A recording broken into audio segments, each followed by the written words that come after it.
भक्ति, भजन, कीर्तन, मंत्र जाप, नाम जाप अपने भीतर के सुख के लिए होना चाहिए, आत्म सुख के लिए।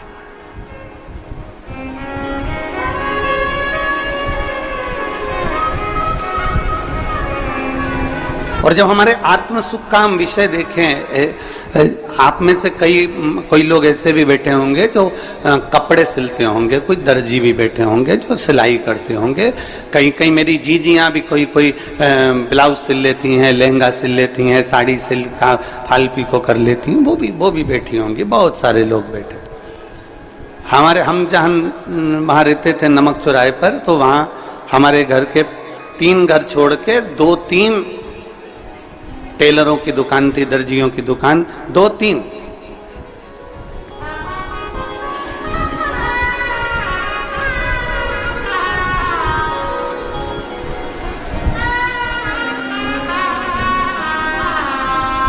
उनकी दुकान के सामने से जब निकलते थे तब हम देखते थे कि वो नया की नया कपड़ा आता था और उस कपड़े को धो के टांग देते थे।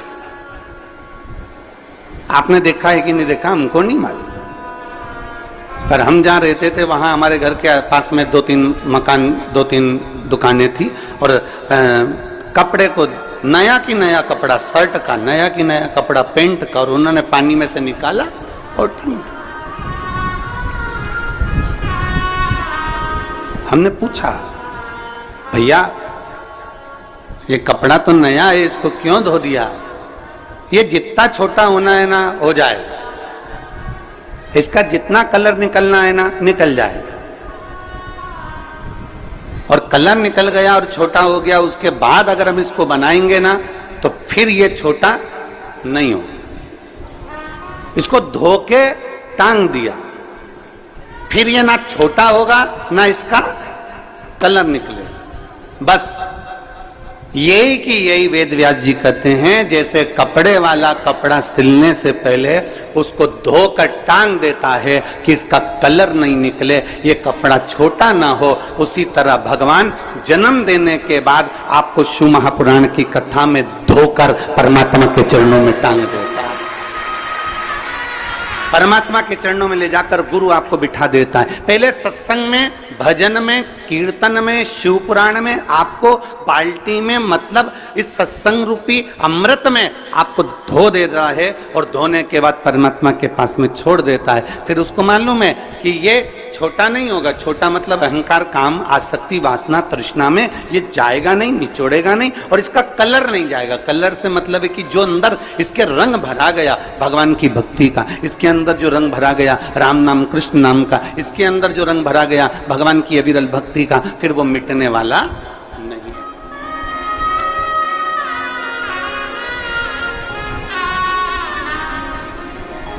महाराज एक रंग ऐसा रंग जाए,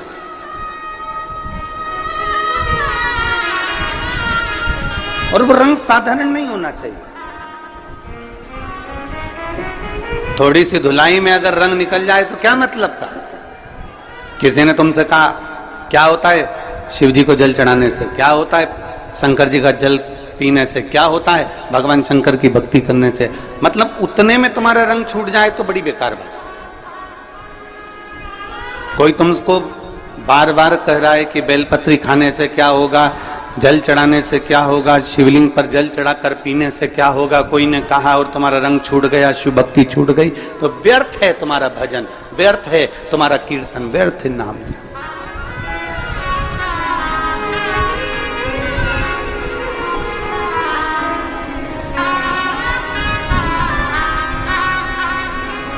वो एक वो कहते हैं ना, धोबिया धोए चाहे सारी उमरिया, रंग वो चढ़े, रंग वो चढ़ना चाहिए जो धो धो के परेशान हो जाए तो रंग ना निकले।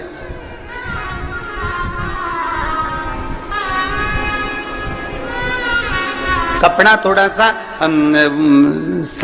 सस्ता रोए बार बार और महंगा रोए एक बार। कपड़ा अगर जोरदार लिया है ना तो उसका कलर नहीं निकलेगा, और अगर कपड़ा ऐसा ही ले लिया तुमने कि हाँ साहब हमें तो दे दो, हमें तो मेहमानी में देना है, हमें तो चढ़ाना है, जैसे कई माताएं होती है ना जब भागवत सुनने जाती हैं, अब यहाँ शिव पुराण पे तो कोई साड़ी वाड़ी का तो कोई क्रम ही नहीं रहता, माँ तो शंकर भगवान की कथा में कहाँ साड़ी वाड़ी का लफड़ा। भागवत जी में जब साड़ी चढ़ती है तो माताएं पहले घर में जो साड़ी आती है उस साड़ी में से सबसे अच्छी साड़ी होती है तो सास खुद रख लेती है, और अच्छी होती है तो बेटी को दे देती है, और थोड़ी सी वैसी होगी तो बहू को दे देगी, और अगर थोड़ी बहुत भी गड़बड़ निकली तो पैक करके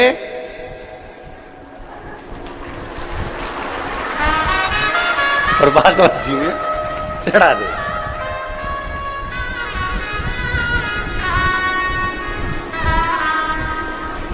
अब इनने बड़े जोरदार पल्लू मल्लू लेके साड़ी चढ़ा तो दी, पर इनके ध्यान में नहीं आया कि तुम इतनी जोरदार जोरदार पहने तो पंडित जी की लुगाई क्या कम पहने। अब तुम सोचो कि भाई अब अच्छी थी रख ली, गड़बड़ थी बेटी को दे दी, और गड़बड़ थी बहू को दे दी, और गड़बड़ थी तो पैक करके।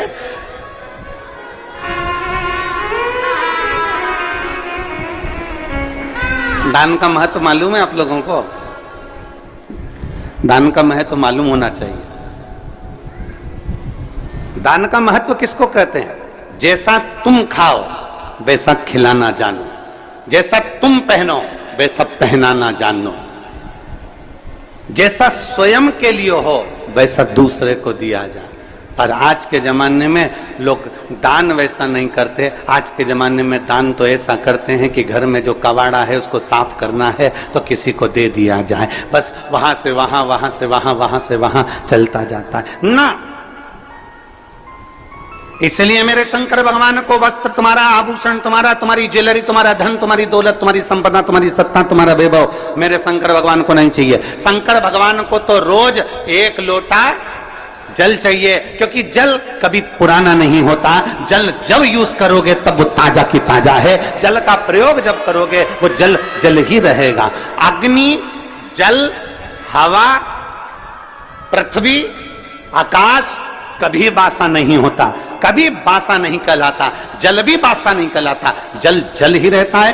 गंगा जल को तुम 2 साल, 5 साल, 10 साल, 20 साल, 25 साल पुराना गंगा जल भी तुम्हारे घर में रखा है तो वो बासा नहीं कहलाएगा। तुम्हारे ट्यूबवेल को खुदवाए हुए, तुम्हारे यहाँ कुआं खुदवाए हुए, तुम्हारे यहाँ बावड़ी लगाए हुए, तुमने जो कुंड खुदवाया, कुंडी खुदवाई, तालाब बनवाया, बावड़ी बनवाई, उस कुएं में जो पानी आता है वो कुआं खुदवाए तुम्हारे सालों हो गए, बरसों निकल गए, पर वो कुएं का जल हमेशा ताजा की ताजा ही कहलाता है।